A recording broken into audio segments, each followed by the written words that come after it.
When you think of the samurai, you think of honor. A solitary warrior standing beneath falling cherry blossoms, a blade drawn only when justice demands it, a code of discipline, loyalty, and unwavering courage. For centuries, the samurai have been remembered as noble protectors of Japan, guardians of tradition, symbols of integrity. But the world they lived in was not poetry. It was power. Feudal Japan was not defined by quiet meditation and refined swordsmanship. It was defined by war. From the 12th century onward, rival clans fought relentlessly for territory and dominance. Alliances shifted quickly. Oaths were broken. Castles were built on strategic hills and destroyed in brutal sieges. Entire provinces changed hands, not through debate, but through bloodshed. For peasants bent over flooded rice fields, the approach of armored warriors did not mean protection, it meant uncertainty. Harvests were measured carefully, rice was currency, and rice belonged first to the lord. Heavy taxation funded armies, fortified strongholds, and sustained the samurai class. What remained for villagers was often barely enough to survive. Disobedience was not an option. In many regions, samurai possessed the legal right known as kiri sute gomen, the authority to kill a commoner for perceived disrespect. A delayed bow, an accidental touch, a glance interpreted as insolence. Honor existed, but it flowed downward through hierarchy.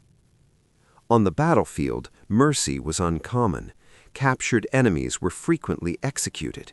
Heads were sometimes taken as proof of loyalty and battlefield success. These were not random acts of cruelty. They were recorded, counted, presented to superiors. War was not romantic. It was calculated. It was strategic. It was ruthless. Loyalty defined everything.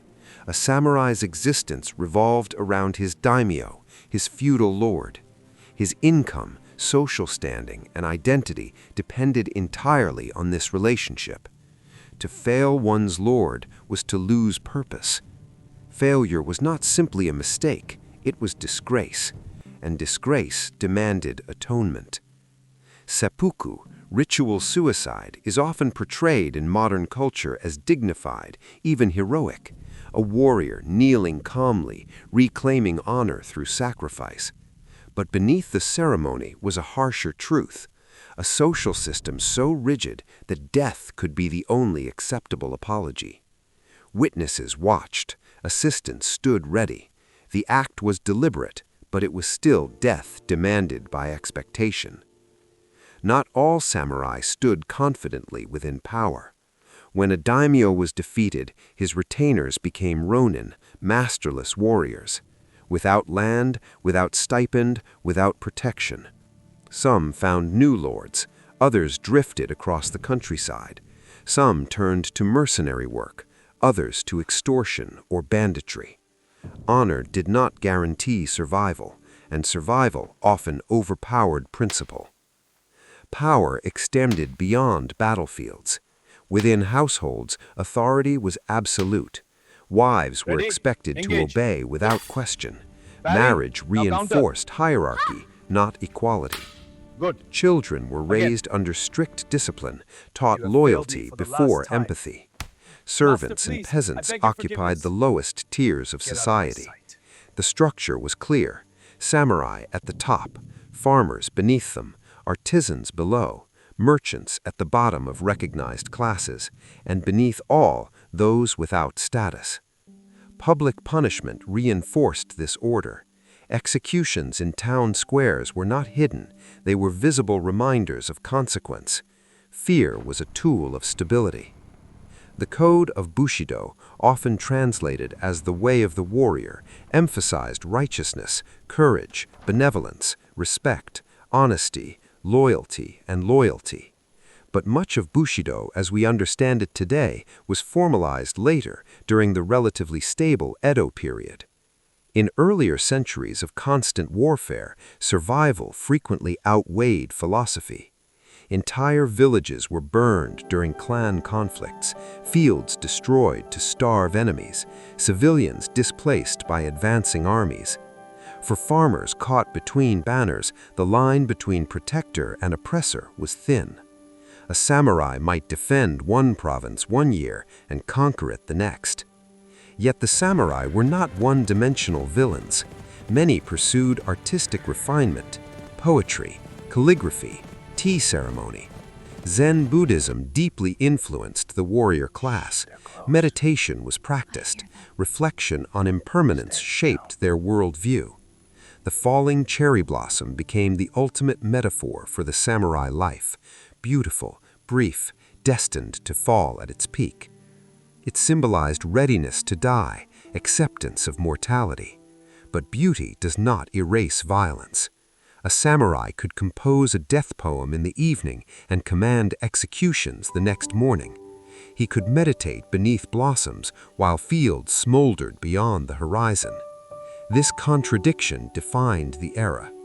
Discipline and brutality coexisted, spirituality and warfare intertwined. As firearms became more widespread in the 16th century, the nature of warfare changed. Swords remained symbols of status, but gunpowder altered battlefields.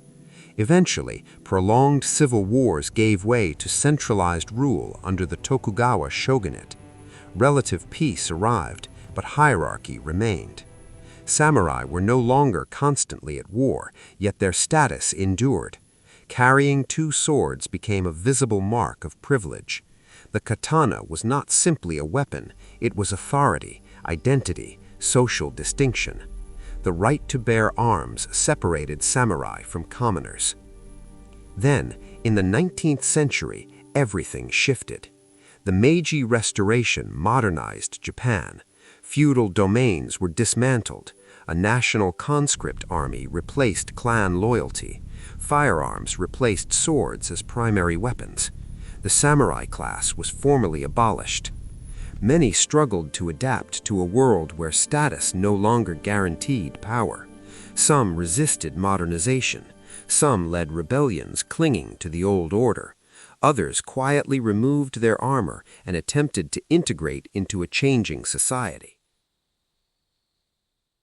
If you enjoyed this video, give it a like and subscribe to the channel for more hidden stories from history. Thanks for watching and see you in the next video.